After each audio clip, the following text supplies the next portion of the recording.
ফ্রান্সের বিশ্ববিখ্যাত বৈজ্ঞানিক মরিস বুকাইলি তিনি আসমানি কিতাব নিয়ে যখন রিসার্চ করলেন, আসমানি কিতাবের সংখ্যা 104 কিতাব আসমানি।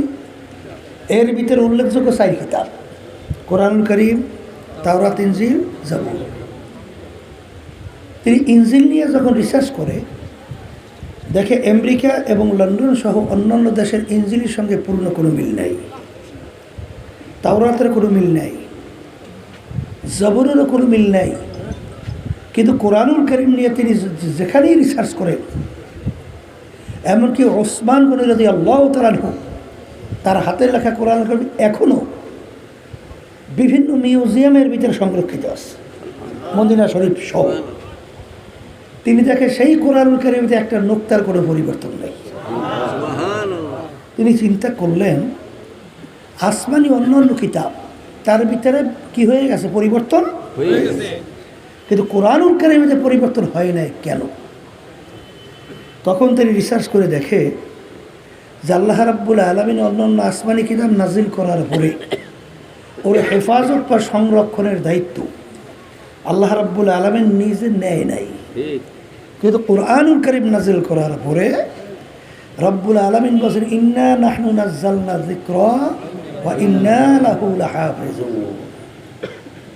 আল্লাহ বলছেন যে কোরআনুল কারীম নাজিল করলাম আমি এবং ওর সংরক্ষণের দায়িত্বও নিলাম আমি। এই জন্য তামাম দুনিয়ার যত শক্তি, যত কাফের, যত বেঈমান, যত বদমাইশ, যত নাস্তিক কোরআনুল কারীম নিয়ে যত চেষ্টা করবে ভুল বের করা, কোনোদিন পারে নাই, পারবেও না। তাই কোরআনুল কারীম এই 1500 বছর পরে এখন আমাদের মাঝে আছে না নাই? চ্যালেঞ্জের আয়াত আছে না নাই? কোরআনুল কারীমের ভিতরে সমুদ্র সম্পর্কে আলোচনা আসছে না? আল্লাহ রসুল কি যেখানে জন্মগ্রহণ করছেন আশেপাশে এখানে সমুদ্র ঘেরা না? না বালিয়ার পাথর? খাল বিল আছে, কিছু পানি আছে, সমুদ্র আছে। আল্লাহ রসুল সমুদ্র দেখছে, কিন্তু কোরআনুল কারীমের ভিতরে আল্লাহ রাব্বুল আলামিন সমুদ্র সম্পর্কে আয়াত নাযিল করছেন, মারাজাল বাহরাইনি ইয়ালতাকিয়ান আইনাহুমা বারযাখুল লা ইয়াবগিয়ান ফাবিআইয়ি আলা'i রাব্বিকুমা তুকাযযিবান। সবাই বলি সুবহানাল্লাহ। বৈজ্ঞানিকরা যখন সমুদ্র নিয়ে রিসার্চ করে দেখে কোরআনুল কারীমের ভিতরে সমুদ্র সম্পর্কে যা বলছে হুবহু 100% সব মিলে গেছে। কোরআনুল কারীম এর ভিতরে সূর্য সম্পর্কে আল্লাহ আলোচনা করছে না? কথা বলে না কেন? আল্লাহ কি বলছেন? আশ-শামসু তাজরি লিমুস্তাকাররিন লাহা।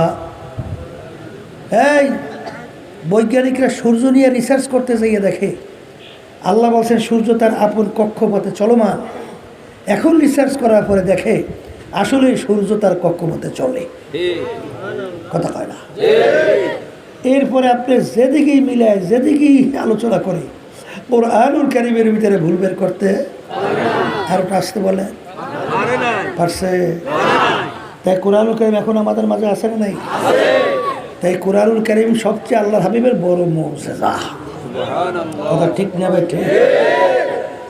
এরপরে আমার বাজানদেরকে বলবো, কাফেরেরা সূরার মতো সূরা বানানোর জন্য চেষ্টা করে নাই, ভুল বের করার জন্য চেষ্টা করে নাই, পারছে? পারবে কোনোদিন? তাই যদি নাই পারে, তাই কোরআনুল কারীম সত্য, ঠিক কিনা? তাই কোরআনুল কারীম যদি সত্য হয়, দুনিয়াটা কি স্থায়ী না ক্ষণস্থায়ী? সবাই মুখ খুলে বলেন ক্ষণস্থায়ী।